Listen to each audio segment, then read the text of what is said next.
शिवेश जी, एक बार फिर से बहुत स्वागत। ट्रंप की बहुत शानदार जीत है। सबसे पहले इस जीत को आप कैसे देख रहे हैं, उसके बाद हम बात करेंगे भारत के परिप्रेक्ष्य से ये जीत कितनी महत्वपूर्ण है, कैसे देख रहे हैं आप? जी देखिए, डोनाल्ड ट्रंप की जो जीत है वो वैश्विक स्तर पर अगर हम देखें तो आज के समय में पूरी दुनिया जिस एक स्लो डाउन से परेशान है और उसका असर कहीं ना कहीं अब भारत सहित एशिया के तमाम बाजारों पर दिखाई दे रहा है।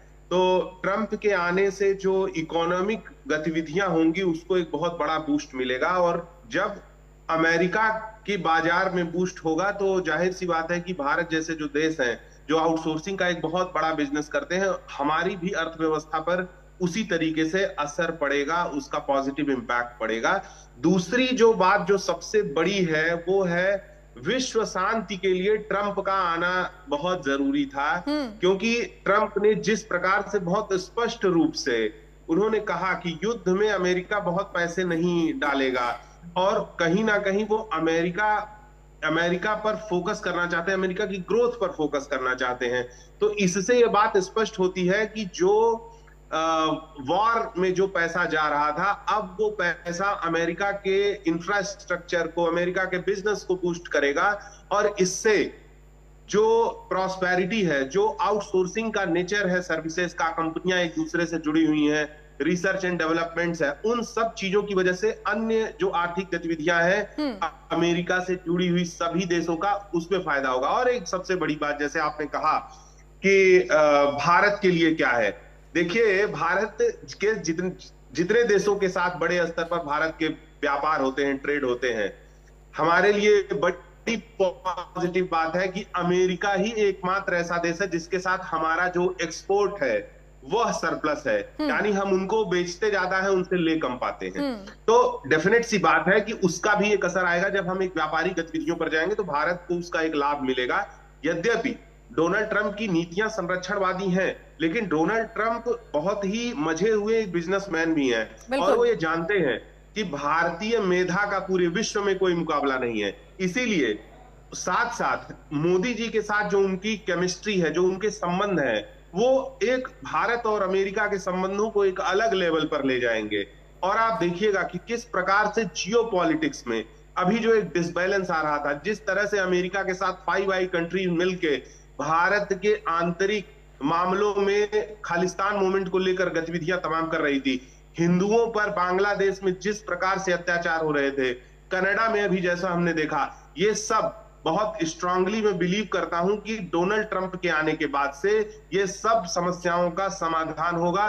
और क्योंकि डोनाल्ड ट्रंप जो है अपने देश के अंदर अपने ईसाई समाज और साथ साथ वैश्विक हिंदू समाज के लिए भी देखिए कल परसों का उनका जो किस तरह से बहुत क्लियर शब्दों में उन्होंने हिंदुओं के ऊपर हुए हमलों के लिए जिस तरह से आलोचना की और अपने ट्विटर पर उसकी एक्स पर आलोचना की, तो ये सब चीजें बताती हैं कि वो हिंदू प्रभावशाली समाज को भी अपने साथ लेकर चलना चाहते हैं। और एक बात तय है कि वह जो है विवेक रामास्वामी को जरूर एक बहुत बड़ा पद मिलेगा। और देखिए अगर मैं बात करूं, हम भारतवंशियों की बात करते हैं, लेकिन अमेरिका की राजनीति में भारतवंशी होना और हिंदू राजनीतिज्ञ होना दोनों में बहुत अंतर है। देखिए लुसियाना प्रांत के गवर्नर थे बॉबी जिंदल, उन्होंने राजनीति में जब वो आए अपने आप को सफल करने के लिए उन्होंने ईसाई धर्म स्वीकार किया और उसके बाद वो ग्रो कर पाए। कमला हैरिस के साथ भी यही है कि वो कहीं ना कहीं भारत के बहुत अधिक मुद्दों पर, कश्मीर के मुद्दे पर वो भारत की आलोचना करती हैं। लेकिन विवेक रामास्वामी इससे हटकर जो डोनाल्ड ट्रंप की टीम का हिस्सा है, वो स्वयं को खुद खुलकर कहते हैं कि मैं एक हिंदू हूं और वह अमेरिकन हिंदू है। इस प्रकार से जो हिंदू का डिस्कोर्स है, जो भारत के हितों का डिस्कोर्स है, वो अब और मजबूत होगा। ये एक बहुत बड़ी बात है। दूसरी बात अगर मैं बात करूं, देखिए डोनाल्ड ट्रंप की ये जीत, इसके मायने क्या है, तो यह एक छोटी मोटी बात नहीं है। अगर आप अमेरिका के इतिहास को देखिए तो आप ये पाएंगी कि 1885 की बात मैं कर रहा हूं, 1885 के में जो है ग्रोवर क्लीवलैंड बने, उसके बाद अगला टर्म उन्होंने लूज किया था और उसके बाद उन्होंने 1893 में एक गैप के बाद दोबारा वो दूसरी बार राष्ट्रपति बने थे। और आज 131 साल बाद अमेरिका का इतिहास दोबारा उसी इतिहास को दोहरा रहा है और डोनाल्ड ट्रंप 131 वर्ष बाद सेकंड प्रेसिडेंशियल कैंडिडेट के रूप में जीतकर अब राष्ट्रपति बनेंगे। ये एक बहुत बड़ा इतिहास जो है डोनाल्ड ट्रंप ने रचा है अमेरिका के अंदर। तो ये अपने आप में ये जो जीत है ये बहुत मायने रखती है, विश्व स्तर पर मायने रखती है। जो एग्रेशन, अननेसेसरी एग्रेशन मैं कहूंगा यूक्रेन लगातार बनाए हुए था, तो उस पर अब एक अंकुश लगेगा। अमेरिका जिस प्रकार से चीन के साथ उसकी जो ट्रेड में कंपटीशन है, उसका जो सबसे बड़ा फायदा होगा, बेनिफिशियरी होंगे, भारतीय होंगे।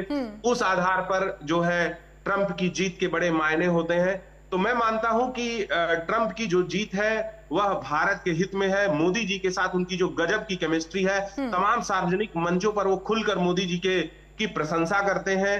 तो इन सभी चीजों का लाभ भारत को मिलने वाला है। बिल्कुल शिवेश जी, बड़ी अहम बात, क्योंकि भारत के परिप्रेक्ष्य से इसलिए समझना भी बहुत जरूरी था कि दूसरा टर्म है डोनाल्ड ट्रंप का। इससे पहले भी जब वो राष्ट्रपति थे, हमने देखा कितना शानदार उनका स्वागत किया गया, क्या जिस केमिस्ट्री की आप बात कर रहे हैं।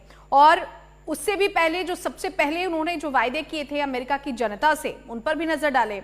ऐसे बहुत से वायदे हैं जो उन्होंने अमेरिकी जनता से किए थे और अमेरिका के लिए बहुत ज्यादा जरूरी था, क्योंकि अपने एक एक संबोधन में, एक एक सेंटेंस में उन्होंने कहा कि मैं अमेरिका के हर परिवार के लिए लड़ूंगा। यानी आप देखें जिस तरीके की अर्थव्यवस्था है, जिस तरह से इमिग्रेशन का मुद्दा रहा, यहां तक कि अबॉर्शन भी एक मुद्दा बन गया है अमेरिका की अगर हम बात करते हैं। तो प्रत्येक मुद्दे को जिस तरीके से डोनाल्ड ट्रंप ने उठाया, मुझे लगता है कि उनके यही मुद्दे कारगर साबित हुए, लोगों को रिलेट कर पाए अपनी तरफ, और जो सदस्य हैं जिन्होंने इलेक्टोरल वोट दिया उनको रिलेट कर पाए अपनी तरफ। जी देखिए, ट्रंप जब पहली बार चुनकर आए थे उस समय भी देखिए पूरी दुनिया में एक उस एरा को हम कह रहे थे कि एक राष्ट्रवाद की वापसी हो रही है।